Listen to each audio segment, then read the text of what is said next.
పండగల్లో హడావిడి లేకుండా ప్రసాదాలు చాలా ఈజీగా చేసుకునే పద్ధతిలో ఈరోజు 7 ప్రసాదాలు చూపిస్తున్నాను. ఒక్కసారి అన్నం చేసుకుంటే దాంతో 4 ప్రసాదాలు చేసేసుకోవచ్చు. ఆ 4 ప్రసాదాలతో పాటు అల్లం గారెలు, పెరుగు ఆవడలు, పాయసాన్ని కూడా ఎంత ఈజీగా చేసుకోవచ్చో ఈ వీడియోలో చూపించేస్తున్నాను. చూసి పండగ వేళల్లో హాయిగా చేసేసుకోండి. 1 గంటలో ప్రసాదాలన్నీ రెడీ అయిపోతాయి. హాయ్ ఫ్రెండ్స్, నేను మీ Sari. Welcome back to Mudireddy Sari's kitchen. First 2 గ్లాసుల బియ్యాన్ని నానబెట్టుకుంటున్నాను. ఒక 10-15 నిమిషాలు నానబెట్టుకుంటే సరిపోతుంది. దీన్ని శుభ్రంగా వాష్ చేసుకుని ఒక 10 నిమిషాలు నానబెట్టుకొని మనం కొలత ప్రకారం వేసేసుకోవచ్చు. ఒకటికి 2 గ్లాసులు వేసానండి, ఏం తక్కువ అయితే వేయలేదు. 2 గ్లాసులు చొప్పున 4 గ్లాసులు వేసుకొని నేను కుక్కర్ విజిల్ అయితే పెట్టేసుకుంటున్నాను. స్టీల్ కుక్కర్ కనుక 3 విజిల్స్ తెప్పించేసుకుంటున్నాను. ఫాస్ట్గా వస్తుంది నాకు కుక్కర్లో. సో మీకు లేట్గా వచ్చే కుక్కర్ అయితే 2 విజిల్స్ సరిపోతాయి. ఇప్పుడు కుక్కర్ పెట్టి విజిల్ వస్తుంది కదా, అప్పుడు 3 విజిల్స్ వచ్చేసాక వెంటనే ప్రెజరు కొద్దిగా ఇలా పోగొట్టుకొని వెంటనే తీసేసేయండి. ఎక్కువసేపు పెట్టారంటే ముద్దగా అయిపోతుంది. సో వెంటనే తీసుకుని చల్లారబెట్టుకోవాలి. ఈలోపు అది చల్లారేలోపు మనం 1 గ్లాసు మినపప్పును తీసుకొని నీళ్లు వేసి శుభ్రంగా వాష్ చేసుకొని నానబెట్టుకోండి. ఇది 1 గంట నానితే సరిపోతుంది. ఈలోపు ప్రెజర్ అంతా పోయిందండి. ఇప్పుడు రైస్ అయితే వేడివేడిగా రెడీ అయిపోయింది. ఇందులో చూడండి, ఇప్పుడు ఒక్కసారి అబ్జర్వ్ చేద్దాం.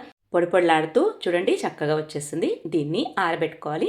చల్లారబెట్టుకున్న తర్వాతే మనం ప్రసాదాలన్నీ ప్రిపేర్ చేసుకోవాలి. ఇది చల్లారేలోపు మనం ఒక పాల ప్యాకెట్ని తీసుకొని ఒక 1/2 లీటర్, మీకు నార్మల్గా దొరికే పాలైనా కూడా 1 లీటర్ వరకు కాసి పెట్టుకోండి.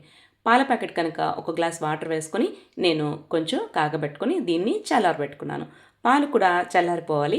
అందుకోసం మనం ఒక్కొక్క పని క్లియర్గా చేసుకుంటూ వెళ్ళిపోతే చాలా ఈజీగా ప్రసాదాలు ప్రిపేర్ చేసేసుకోవచ్చు. ఒక్క ప్లానింగ్ ఉంటే సరిపోతుంది. ఇప్పుడు ఇంకొక గిన్నె తీసుకొని 4 స్పూన్ల నెయ్యి అయితే యాడ్ చేశాను. ఒక్కటేసారి తిరగమాతలన్నీ పెట్టేస్తున్నాను. 1 కప్పు జీడిపప్పు పలుకులు, మీకు తగినన్ని వేసుకోవచ్చు. నేను కొంచెం ఈ క్యాష్యూ ఇలాంటివన్నీ ఎక్కువ వాడతాను. వీటిని కాస్త వేగిన తర్వాత తీసి పక్కన పెట్టేసుకోండి. అందులోనే 1/2 కప్పు ఎండు ద్రాక్ష అంటాం కదా, కొంచెం పెద్ద సైజు తీసుకున్నాను, అందుకే ఇలా పెద్దగా కనిపిస్తున్నాయి. వీటిని కూడా వేపుకొని కొంచెం డార్క్ కలర్ వచ్చేలాగా వేపుకోండి. తెల్లగా ఉంటే బాగోవు, చూడ్డానికి కనిపించాలి కదా. టేస్ట్ కూడా చాలా బాగుంటాయి. వీటిలో స్వీట్నెస్ ఎక్కువ ఉంటుంది. జీడిపప్పుని ఎండు ద్రాక్షని సపరేట్గా పక్కన ఉంచుకోండి. ఇప్పుడు స్టవ్ మీద ఒక బాండి పెట్టి ఆయిల్ వేసి 2 అరచేతుల నిండా మనం పచ్చిశనగపప్పుని, 1 అరచేతి నిండా మినపప్పుని వేసుకుంటున్నాను. 2 లేదా 3 స్పూన్ల ఆవాలు, నేను కొంచెం ఈ పోపు గింజలు ఎక్కువ వాడతాను. మీరు కూడా ఇలాగా ఆవాలు జీలకర్రని 3 స్పూన్ల లెక్కన వేసేసుకోండి. ఒక్కటేసారి పోపు వేసుకుంటామని చెప్పాను కదా, పని ఈజీగా అయిపోతుంది. ఇందులోకి ఒక 4 ఎండుమిర్చిని ఇలా తుంపుకొని వేసుకోండి. ఎక్కువగా వేగనివ్వద్దు. పప్పులు వేగిపోయాయి అన్న తర్వాతే ఎండుమిర్చి వేసి ఎండుమిర్చి కలర్ మారకుండా చూసుకోండి. తర్వాత వెంటనే ఒక గుప్పెడు పచ్చికరివేపాకును కూడా వేసి వేపుకోండి.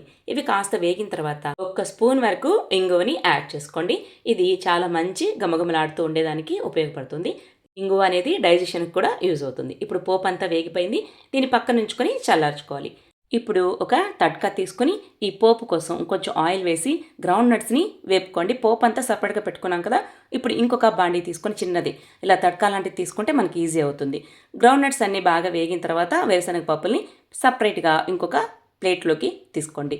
ఈ ఆయిల్ని అలాగే ఉంచుకొని ఇప్పుడు కొంచెం అల్లం తరుగుని, ఒక 7-8 పచ్చిమిర్చిని ఇలా సన్నగా చీల్చుకొని అందులోకి వేసేసి 1 సెకండ్ జస్ట్ అటు ఇటు తిప్పి ఆఫ్ చేసేసేయండి. ఇవన్నీ చల్లారేలోపు మనం అన్నాల్ని రెడీ చేసుకుందాం. అన్నాల్ని సపరేట్గా తీసుకొని ఒక చిన్న బౌల్లో అన్నం చల్లారబెట్టుకున్న తర్వాత పాలు పోసి కాసేపు అలాగే ఉంచండి. తర్వాత ఇంకొక కప్పు పెరుగును కూడా యాడ్ చేసి మనం బాగా కలుపుకున్న తర్వాత కొంచెం ఉప్పును కూడా యాడ్ చేసి పక్కన పెట్టేసేయండి. పాలు పెరుగు బాగా సెట్ అయిపోవాలి. పాలు ఎందుకు యాడ్ చేసామంటే పులుపు వచ్చేయకుండా. ఇప్పుడు కొబ్బరన్నం కోసం కొంచెం పచ్చి కొబ్బరిని చిన్న ముక్కలుగా కట్ చేసి ఇలా మిక్సీలో కచ్చపచ్చగా గ్రైండ్ చేసి పక్కన పెట్టుకోవాలి. ఇది కొబ్బరన్నం కలిపేటప్పుడు యూజ్ చేద్దాం. ఇప్పుడు చెరొక 2 గిన్నెల్లో మనం అన్నం తీసుకొని ఒక దాంట్లో పాలు పెరుగు వేసి పక్కన పెట్టుకున్నాం కదా, అందులోకి అల్లం, కొన్ని పచ్చిమిర్చిని వేసుకోండి. ఇప్పుడు ఇంకొక అన్నంలో పచ్చిమిర్చి మాత్రమే వేసుకోండి. తర్వాత ఆ తట్కాలో కొంచెం ఆయిల్ వేసి అందులో కొంచెం పసుపు వేసి కాగనిచ్చి మనం పచ్చిమిర్చి మాత్రమే వేసుకున్నాం కదా అన్నం, అందులోకి పులిహోర కోసం ఈ పసుపు కూడా వేసేసేయండి. తర్వాత మనం పోపు తీసి పక్కన పెట్టుకున్నాం కదా పచ్చిశనగపప్పు, అవన్నీ వీటిల్లో వేసేసి కొంచెంగా పెరుగన్నంలో పులిహోరలో కొంచెంగా వేసేసేయండి.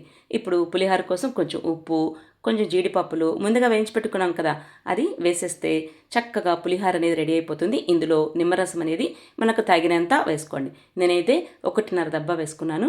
కరెక్ట్గా మనం ప్రసాదాలు వడ్డించేటప్పటికి చక్కగా సరిపోతుంది. జస్ట్ ఊరికే అటు ఇటు పైకి కిందికి కలుపుకున్నామంటే పులిహార రెడీ అయిపోతుంది. ఇప్పుడు పెరుగన్నంలో జీడిపప్పులు, కొన్ని దానిమ్మ గింజలు అంటాం కదా, అవి కూడా వేసేసుకుంటే కమ్మని దద్దోజనం మనకు చక్కగా చాలా కమ్మగా, పాలు కూడా వేసాం కాబట్టి కమ్మదనం అనేది అలాగే ఉంటుంది. ఈవినింగ్ వరకు కూడా దద్దోజనం రెడీ అయిపోయింది. ఇప్పుడు స్టవ్ మీద ముందుగా మనం పచ్చిమిర్చి అవి పక్కన తీసుకున్న తర్వాత మిగిలిన పచ్చిమిర్చి అల్లంలోనే మిక్సీలో గ్రైండ్ చేసుకున్న కొబ్బరిని కూడా వేసేసి ఆఫ్ చేసేసేయండి. దీన్ని మిగిలిన పోపు దాంట్లో వేసేసేయండి. మనం పులిహార దద్దోజనంలో వేయగా పోపు మిగిలిన ఉంటుంది కదా, అందులోకి ఈ కొబ్బరిని వేసేసి జస్ట్ అటు ఇటు తిప్పేసి బాగా కలిపి దీంట్లోకి 1 కప్పు అన్నాన్ని మనం ముందుగా వండుకుని చల్లార పెట్టుకున్న అన్నం ఉంది కదా, 1 కప్పు లేదా 2 కప్పులు మీకు ఎంత క్వాంటిటీ అవసరమో అంత వేసుకొని కొంచెం ఉప్పు కూడా యాడ్ చేసుకోండి. కొబ్బరిలో కొంచెం ఉప్పు ఉంటుంది కనుక చూసి వేసుకోండి. తర్వాత 1 దబ్బా నిమ్మరసాన్ని పిండేసుకోండి. చాలా కమ్మగా ఉండే మనకు దద్దోజనం అనేది రెడీ అయిపోతుంది.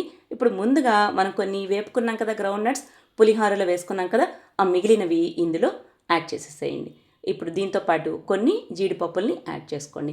జీడిపప్పులు అనేది ఈ పులిహోర, దద్దోజనం అండ్ కోకోనట్ రైస్ అంటే కొబ్బరి అన్నంలో చాలా బాగుంటాయి. ఇప్పుడు ఇందులో వేసేసాను. ఆ తర్వాత కొంచెం కొత్తిమీర చల్లుకుంటే 3వ ప్రసాదం కొబ్బరన్నం మనకు రెడీ అయిపోయినట్టే. చూశారు కదా ఎంత కలర్ఫుల్గా ఉందో. ఆ జీడిపప్పులు మనం వేపుకుంటే అంత కమ్మగా ఉంటాయి. ఇప్పుడు 4వ ప్రసాదం కోసం కొంచెం అన్నం మిగిలి ఉంటుంది కదా, అందులోనే పాలు వేసి మనం బాగా ఉడికించుకోవాలి. కావాలంటే కొంచెం వాటర్ కూడా యాడ్ చేసుకోవచ్చు. గట్టెతో అలా మెదుపుకుంటున్నట్టు మనం చేసుకున్నామంటే పొంగలికి కావాల్సిన టెక్స్చర్ అనేది వస్తుంది. పొంగలి అంటే ఇక్కడ పెసరపప్పు వేయట్లేదండి, బెల్లం పరమాన్నం అంటాం కదా, అది పాలల్లోనే బాగా ఉడకపెట్టుకొని దీన్ని చల్లారి పెట్టుకొని, పాలు బాగా చల్లారిపోవాలి ముందుగా చెప్తున్నాను. పాలు బాగా చల్లారిపోయిన తర్వాత ఒక 2 లేదా 3 స్పూన్ల బెల్లం పౌడర్ వేసుకున్నాను. బెల్లము మామూలు బెల్లం అయితే మనం కరగబెట్టుకొని వడకట్టుకుని చల్లారిన తర్వాత వేసుకోవాలి. నేను ఆర్గానిక్ బెల్లం వాడుతున్నాను పౌడర్, సో మనం వెంటనే వేసేసుకోవచ్చు. తర్వాత కొంచెం నెయ్యి, జీడిపప్పులు, ఎండు ద్రాక్ష వీటన్నిటిని యాడ్ చేసి కొంచెం బాగా కలుపుకుంటే మనకు 4వ ప్రసాదమైన బెల్లం పరమాన్నం రెడీ అయిపోతుంది. తర్వాత పాయసానికి రెడీ చేసుకుందాం.